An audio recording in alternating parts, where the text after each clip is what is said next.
realistically, you only have two questions about the new M4 MacBook Air. How does it compare to the previous Apple Silicon MacBook Airs, and is it worth buying the latest and greatest, or saving a bit of cash and maybe getting an older version?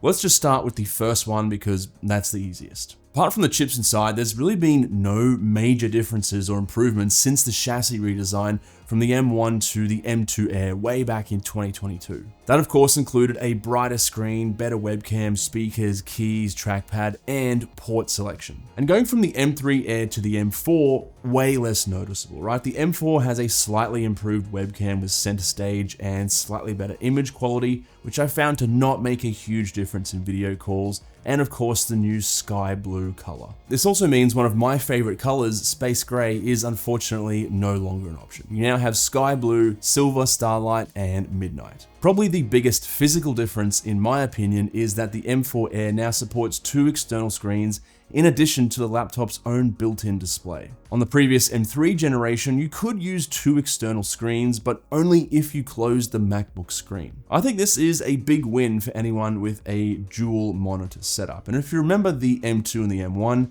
they could only be used with a single monitor, regardless of if you close the laptop screen or not. So there's only one question left then.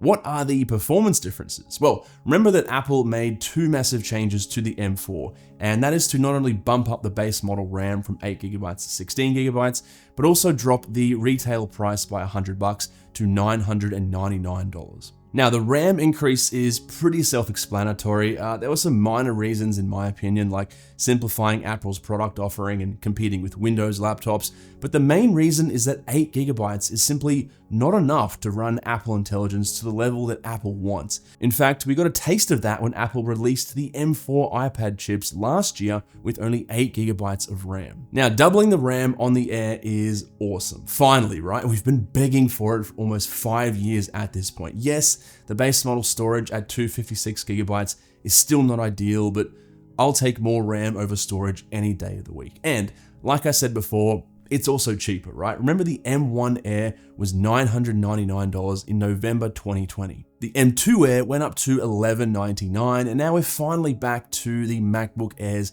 historic price, which not only makes it the best bang for buck laptop available right now, including Windows laptops, but also means comparing it to the older Air models that are now available used at a juicy discount gets very interesting. Here's an idea of what you're getting with each base model of the Apple Silicon generations. The number in brackets is the maximum possible upgrade option. Again, there's really no major differences here. The M4 gets an extra 2 CPU efficiency cores and the option of upgrading the RAM to a total of 32GB. Do I recommend paying extra to get the 2 additional GPU cores on the MacBook Air? No, there's almost no added benefit I found when testing. However, if you upgrade the RAM or the SSD, the 10-core GPU upgrade is automatically included for free and also comes with a slightly more powerful charger with an extra USB-C port. So that is something to keep in mind. Note that on the Apple website comparison page, it says the M2 and M3 Air start at 16GB of RAM. That's a little bit sneaky because Apple only started selling those base models with 16GB to match the M4 after the M4 was released last year. So I'd probably say 95% of M2 and M3 Air base models out there right now are just the standard 8GB RAM options. For media engines and miscellaneous GPU upgrades, the M3 and M4 are identical, both are an upgrade over the M2 and M1 due to the addition of hardware accelerated ray tracing in particular. And that's going to be great for gaming and 3D workflows. Oh, and the memory bandwidth, aka how fast the Apple Silicon chip can access the unified memory, otherwise known as RAM, is faster on the M4, but not by a huge amount. Now, quick side note here, you may have seen this goofy sticker of my cat on the back of my M4 MacBook in some of the B-roll shots in this video. Now, I made it using this cool little machine that prints, cuts, and laminates everything automatically. This is the Liene PixCut S1, the world's first smart printing and cutting all-in-one machine for home use. And big thanks to Liene for supporting my channel and sponsoring this section of the video. Now, the PixCut S1 combines high-quality photo printing with precision cutting technology, which means no more awkwardly cutting out photos and stickers after printing. Everything is completed seamlessly in one step. You can upload images and customize and edit them easily using the app, which includes AI image recognition, background removal, and the ability to save custom templates. Now, personally, I've been using it to create custom labels for stuff in the kitchen and also print out some of my favorite photos of the created cat. There's also a really cool feature called mobile back film. You can print and cut a sticker with dimensions perfectly matching your iOS device, allowing you to apply them directly to the back of your phone. The stickers are also super durable and long lasting. The photo paper is automatically laminated during printing, making the stickers waterproof, fade resistant, and scratch resistant. So if you're interested in the PixCut S1, make sure you check out the link in the description. Okay, so moving on to testing SSD speeds. Now, I found the M4 Air had the fastest read and write speeds out of all the other MacBook Air 256GB base model variants. Now, this will speed up small file transfers and provide a very small boost to multitasking performance when macOS has to temporarily move data from the RAM to the SSD when you've got a ton of apps open at once. And no, that is not a typo on the M2 Air's read speed. It really is that bad because Apple cheaped out on the SSD modules. Okay, now that all the gibberish technical stuff is out of the way, let's talk real world performance. Now, in terms of everyday tasks like, your multitasking, launching apps, web browsing, emails, etc., there's really no difference. I had them all side by side, didn't notice anything significant. I'm really not surprised because all Apple Silicon MacBook Airs are good at this stuff, even the original M1 Air from 2020. So let's instead look at some stuff that's a little more complicated because I think it would be disingenuous of me to just say,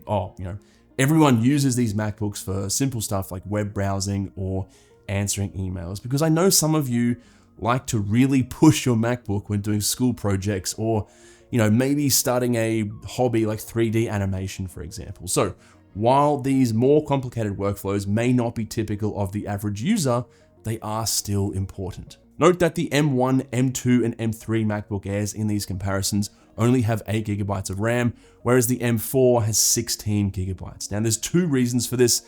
Number one, I'm a tight ass and I don't want to go and rebuy an updated M2 and M3 Air base model. But mostly the fact that the majority of M2 and M3 Airs out there right now are going to be 8GB, right? So I think that's the more realistic comparison if you're buying them secondhand or refurbished. They're most likely going to come with 8GB of RAM. Starting with anything involving the CPU, yes, the M4 Air outperforms the previous generations, but when it comes to real life stuff like, a developer compiling a large code base, realistically, there's not much of a major difference. In fact, the M4 is only about 5 minutes faster than the oldest chip, the M1. Taking a look at anything AI related, all of these chips have an NPU, or Neural Processing Unit, which Apple calls the Neural Engine. It's the part of the chip that looks after things like artificial intelligence and machine learning, and is also utilized by Apple Intelligence running on your Mac, assuming you've updated to macOS Sequoia. The M1 and M2 are starting to lag behind here, but surprisingly, there's no major difference between the M3 and M4. Bear in mind, these tests were run with no other programs running in the background, so realistically, if you've got a ton of stuff going in the background, that extra 8GB on the M4 is going to really come in handy. Now, if you use creative apps like Photoshop, After Effects, or video editing programs like Final Cut, Resolve, and Premiere, apart from Photoshop, they're all, again, quite comparable. Note that the M1 really struggles when it comes to ProRes footage because it doesn't have the additional ProRes hardware encoders and decoders. This is, of course, only applicable to those who shoot ProRes footage on their iPhone or their camera. If you don't, it doesn't matter. If you like to dabble in 3D applications like Cinema 4D or Blender, for example, anything with the new hardware accelerated ray tracing technology is the clear winner. So specifically, the M3 and the M4. Of course, as long as whatever program you're using has been updated to take advantage of ray tracing. Blender, for example, has been. If you play the occasional game, there are marginal improvements from generation to generation, but I was honestly surprised at how little the difference is. Gaming on Macs is, however, still a very hit or miss experience, particularly on these relatively weak Air models that don't have a fan. Now, in terms of thermals, aka how hot these MacBooks get, during normal everyday use, they do get a little warm, but just barely. Like, you almost can't really tell the difference versus it being on versus shut down. You don't really notice any significant heat from the metal chassis. I have no issues using any of them on my lap with bare skin or, resting my hands on the keyboard when typing. But remember that this is the Air lineup of MacBooks, which, as I mentioned before, they don't have an internal fan. They rely on passive cooling via a small metal heatsink attached to the chip. And if you start to push that chip hard, it's gonna get hot. Now, the back chassis can reach around 45 degrees Celsius maximum, which is uncomfortable on bare skin. I also didn't notice any major differences across all 4 MacBooks. They all seem to get about as hot as each other and regulate temperature the same. Again, these higher temperatures are only when doing extremely intensive stuff that push this system to its absolute limit, which is not something you'll do often, if ever. Now, I was also really curious about battery life because on Apple's website, all 4 versions should perform about the same. They all have similarly sized batteries after all, and Apple claims you can get up to 15 hours of wireless web browsing. Now, I was able to get pretty close to this on all versions.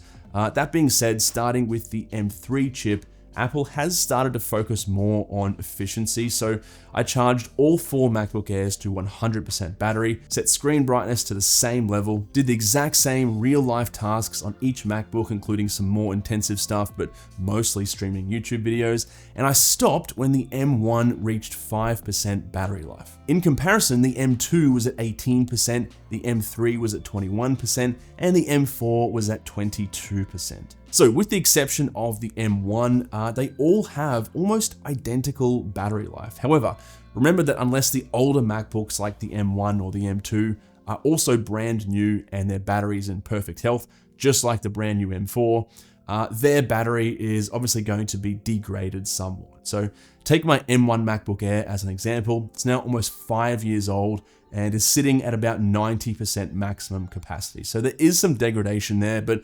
90% after 5 years is actually insanely good. So which one should you buy or possibly upgrade to if you're on an older version? Firstly, if you already have a MacBook Air, there's no point upgrading, right? They're so similar. All of them perform the exact same when it comes to the stuff you do 95% of the time, like watching YouTube videos, web browsing, and Word documents, etc. Even the M1 Air, man, what a laptop, right? When I made my first M1 Air video in, must have been December 2020, shout out to any of you OGs who have been watching me since then, I definitely did not expect I'd be sitting here in 2025 still saying it's a viable choice. That being said though, if you're in the market for a new MacBook Air right now, I'll make the decision really easy for you. Just get the M4. A few reasons why, like I mentioned already, the brand new price decreased back down to the $999 price point. And it's also already on sale on resellers for a discount. Here it is right now on Amazon for 5% off. By the way, if you want the most up-to-date deals on the M4 MacBook Air, I'll include a link down below that has all the most up-to-date sales and stuff. Now, with that M4, you're also getting 16 gigabytes of RAM, full warranty, guaranteed software support for at least 7 years, better external monitor support, better performance in anything more demanding than basic productivity tasks, the best battery life, etc. So in my opinion, with the M4 specifically, I think it really is worth paying that brand new premium this time, rather than getting an M2 or an M3 Air.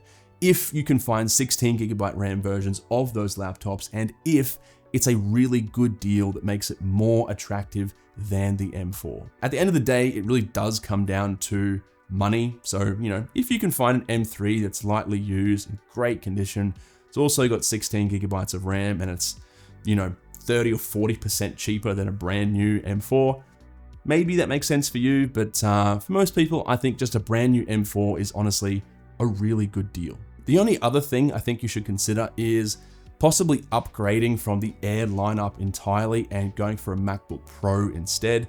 Yes, it's more expensive, but it is a significant upgrade, and you can watch this video where I compare all the MacBooks with the Pro chips with the same tests in this video to see if maybe you might be tempted.